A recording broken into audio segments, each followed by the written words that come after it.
Okay, guys, we are on live. Welcome to all. Salomon, welcome. What's going on, man? Nice to see you. I want to ask you guys today a very important question. It's actually, it's more, for parents, for educators, rabbis, doesn't matter who you are, brothers, sisters.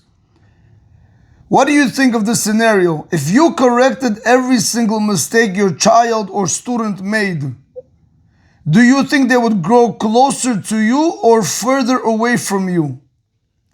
Further. Huh? Further. So what, when our children do something wrong, or, as a community rabbi, you see somebody do something wrong, not to say anything? No, I think you said it was every mistake that they make.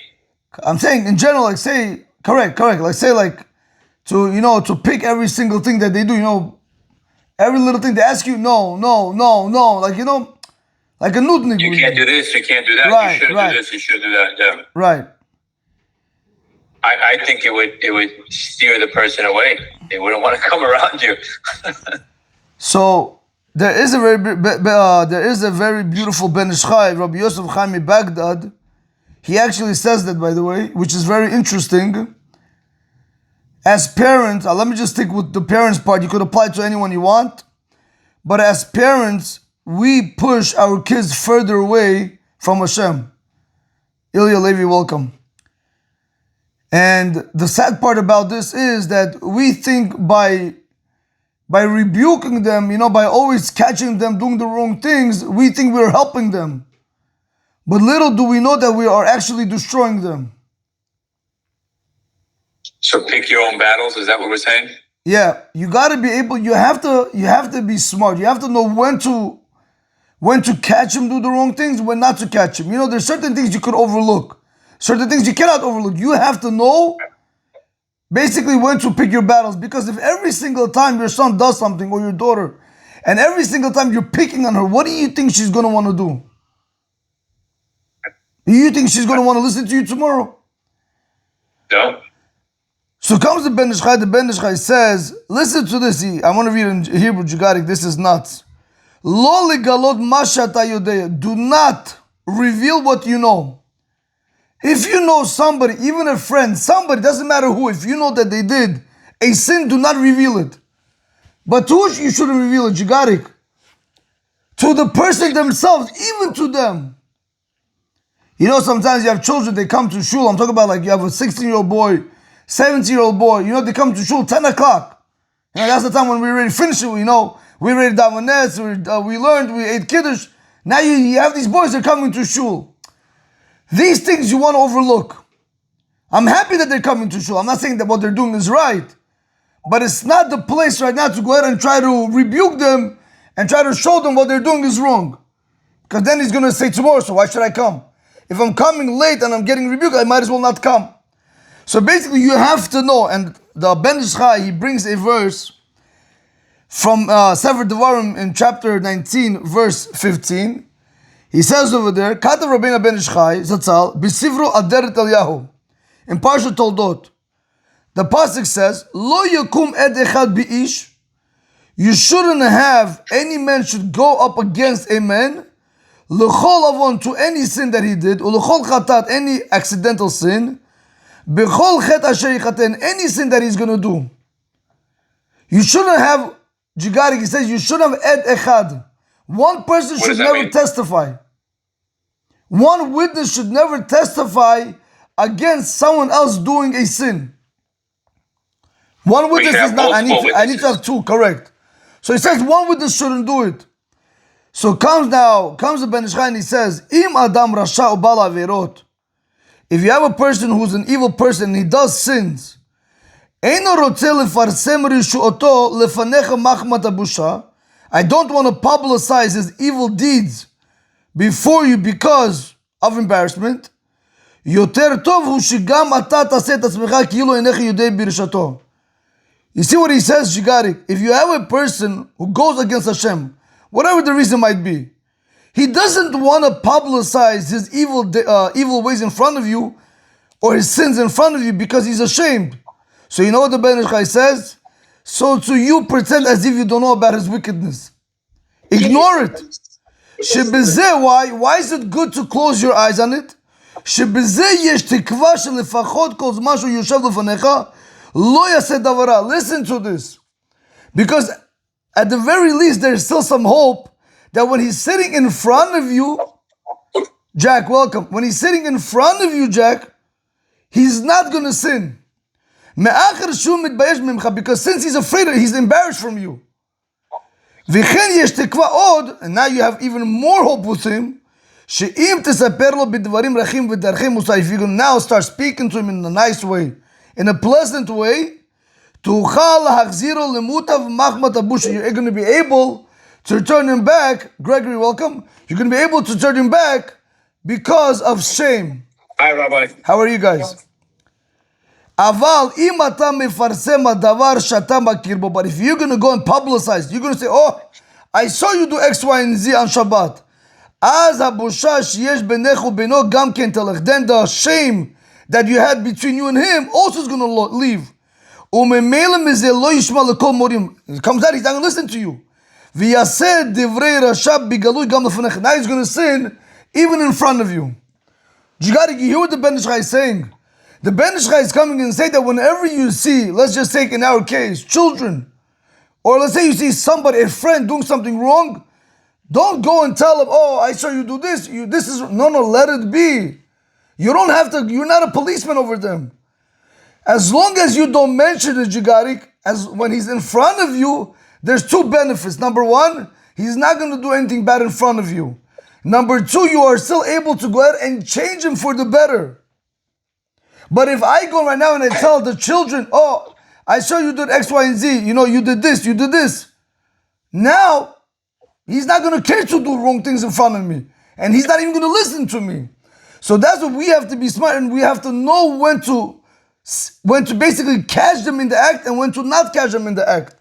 There was a story, with one big rabbi, he had a yeshiva, a whole school, and the boys, there was one particular boy that he did something that he was not supposed to do.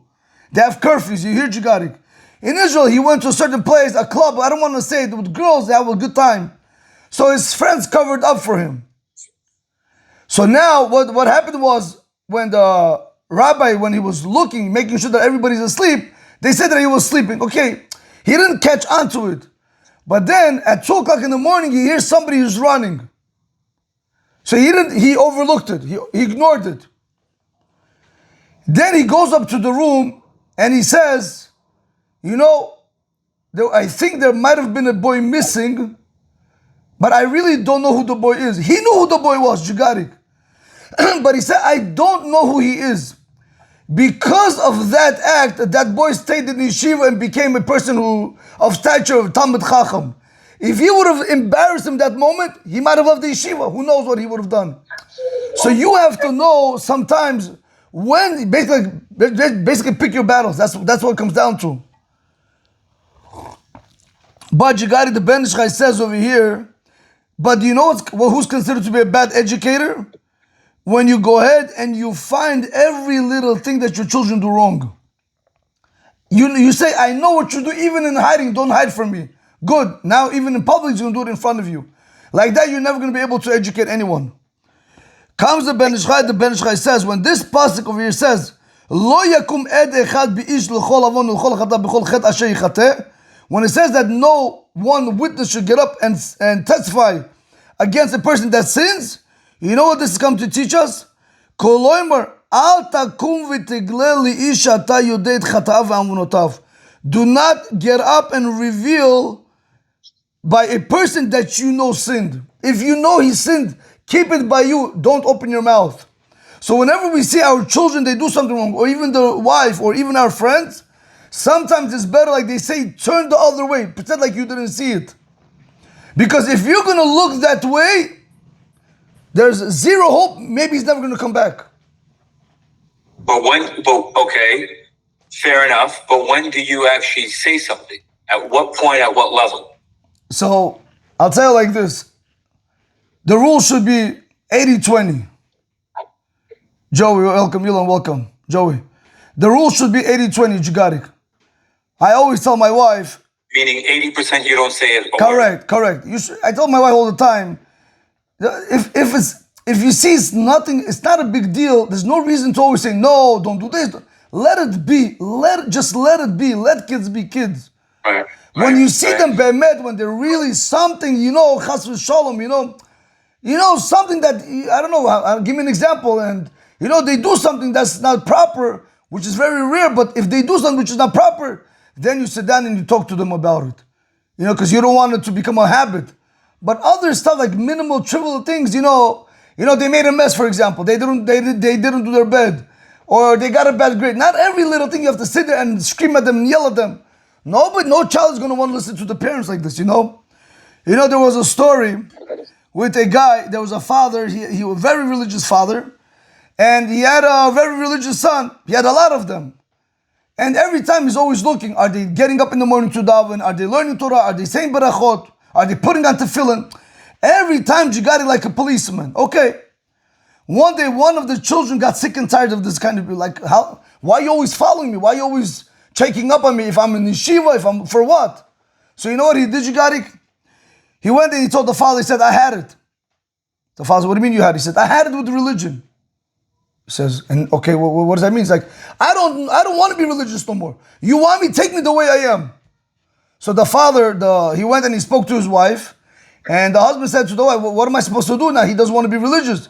So she said, you see what you did? I told you, leave him alone. You know how the woman, I told you so, right? So what happened, Jigarik? The first morning, the father gets up and he goes into the room to see if the son is there. He sees the son is not there, Jigarik. So where do you think he went? He went to shul. Wow, he sees his son is davening. So he's like this, Jigarik. He's like, thank you Hashem so much that he's davening. At least he's davening. Okay. After davening, he thought he's going to have a good time. No, he went to yeshiva to learn Torah. So the Rosh Yeshiva says, you said your son went off the derech. He's not religious, but he's learning Torah. He's like, okay, whatever it is. I'm happy that he's there. And this continued for a few months. He was davening with kavanah. He was putting on tefillin, learning Torah. The father one day he says, I don't understand my son. He said he's not religious. So he came up to the son and he said, I thought you told me you no longer want to be religious. So you know what the son said to the father? The son said to the father, when I was religious, you were always finding fault in me why I'm not doing X, Y, and Z. Now when I told you I'm not religious, you're always looking at the good things that I'm doing. This is it. This is it, Rabotai. We need to remember this positive. This Ben Ish Chai is very important. And I'll tell you, I'm not going to tell you that this is allowed. I'm not advertising this right now. I don't want people to get the wrong idea. But I was questions came up to me like this. Rabbi, my daughter is dating a Bukharian guy, right? Everything is Jewish. And we know that they have to be Shomer Negiah, correct? We know that they cannot touch. But Rabbi, but the fact is, if they don't get married, they're going to touch and kiss. I mean, it's a reality. I'm not going to run away from it. So I said, okay, what's your question? So she tells me, Joey, she says, my daughter wants her boyfriend to spend time with her inside the house.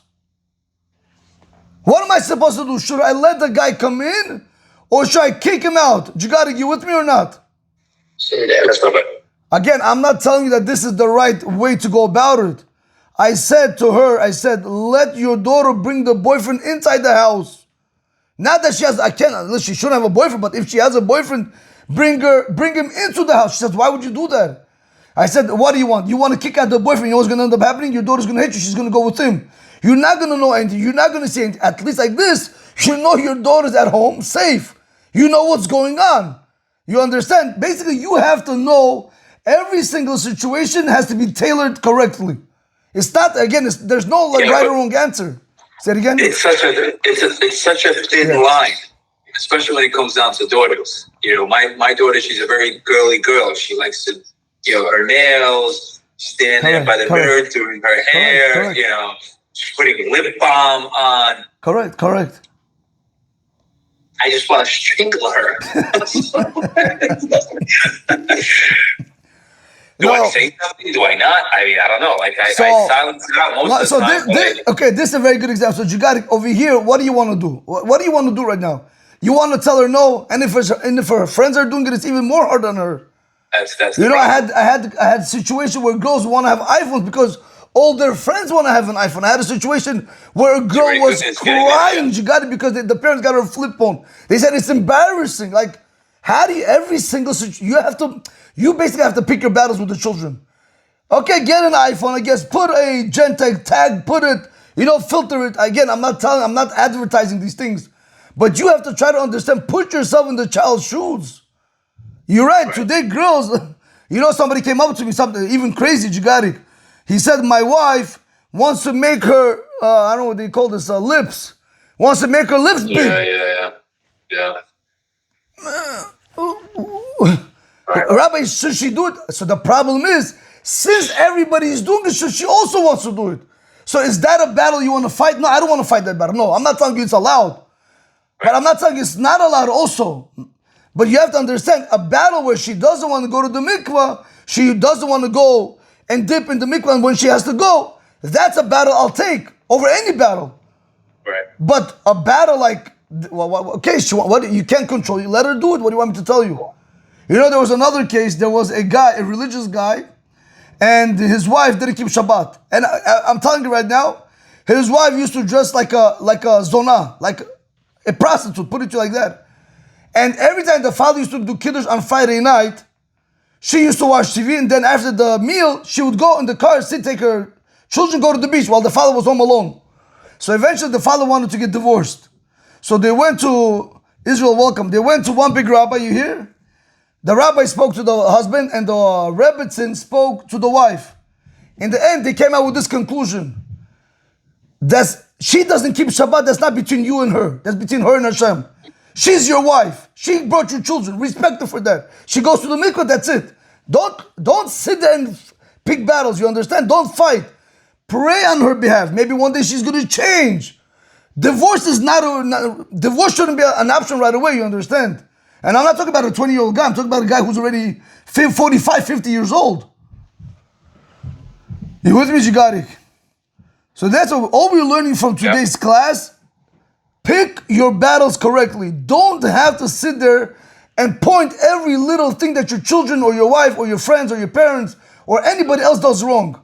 Close your eyes, Rabotai, turn. You see somebody do something wrong, turn the other way, not to embarrass them.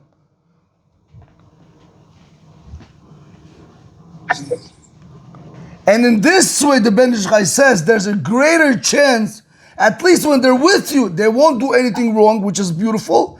Not only that, at least when you're going to be able to speak to them, they're going to be able to change and come back to Hashem. But if you go the other way, you might lose them completely.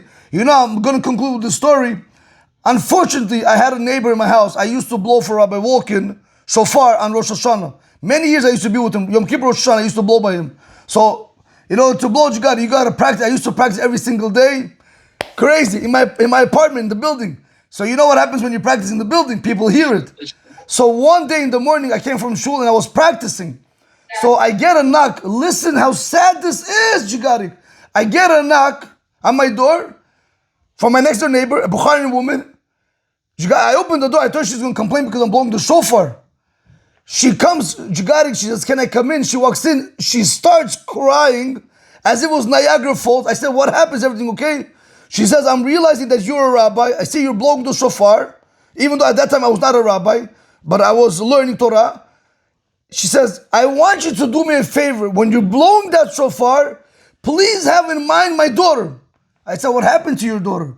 She ran away with an Arab, Jigarik. When she wanted to date an Arab, I said no, and she ran. Till this day, we can't find her. We don't know where she is. This is the pain. And why? It didn't just happen overnight. I didn't know about it, Jigarik. You know what? From the way it was told to me, that these parents were like how you say, I don't want to say, I think the nice word for it is traditional. You understand? Do this, no lipstick, don't do your eyebrows, don't shave, don't do your nails. You gotta know when to pick your battles, that's it. Today, in today's society, you could lose a child, chas v'shalom, to the outside world within seconds. You know what I mean, seconds, Jigarik? How long it takes you to say one, that's how fast you could lose the children. The outside world is filthy and it offers them everything. We have to be there for our children, not somebody else, chas v'shalom. Anyway, if anybody has questions, I'll take, yeah, go ahead. Just so I understand this correctly, you're saying when I tell my child, no more lip balm, don't do your nails, you're too young, you're saying, don't do that? That I say don't do. Over there, I will tell you, allow her to do it. I know some people might disagree, but you know the beauty of that is, when you allow her to do it, tomorrow when you're going to want to tell her to dress modestly, she'll listen. You know why? Because she's going to say, Abba, my father didn't go against me every single time. He allowed me to do this, he allowed me to do this, he allowed me to do this. That means he knows that this is not good for me. So eventually when you're going to want to tell her something that's wrong, she'll listen. You understand? Yeah, back then, that's how girls were. I agree, Jigari. You can't do it today. You cannot do it today, Jigari. You just cannot. You're not living Rubes, in a cave. I gave up. Rubes, I gave up myself, Rubes. Both my girls do the little thing, the nails. I take them to the nail salon sometimes by my barbershop. And bro, whatever, a little color, you know. Jigari, by giving in a little bit, you're going to gain a lot in the end. You understand? Tomorrow, she's going to listen to you. No, in the end, tomorrow you're going to say, this guy's not good for you. She'll listen. But if everything, no, and tomorrow you're going to say, no, why should that no be any different than any other no? You understand? You have to know where to pick your battles. Even with the wife, Jigari, you got to know Rabbi, where to pick I wish we spoke about this yesterday, Rabbi. Because today in the morning, it was World War III in my house over this. Yeah, okay. It's not worth. It's not worth. Even with the wives, you got it. Even with the wives, when they do certain things, you know, they'll bring a ticket here, they'll spend money there. There's certain things you just should close your eyes. It's better to have harmony in the house than to start fights from nothing. What, she ate not kosher? What, she didn't go to the mikvah? What, I don't know, fed your children not kosher? I don't know. What did she do? She cheated on you? No, big deal. Let everything go. It's only, it passes by. It's only temporary. Money come, money go. You got it. As long as you have the health and the wife and the children. Amen. Anyway, boys, I got to run. Thank you, Rabbi. I'll see you guys tomorrow, Bezrat Hashem. Everyone, have a great day. Have a great day, everyone. I'm sorry I missed the guys. I'm sorry I missed it. No problem, guys. No problem. Video and circulate with your friends. Subscribe below. I'll see you guys. See you, Rabbi. Take care.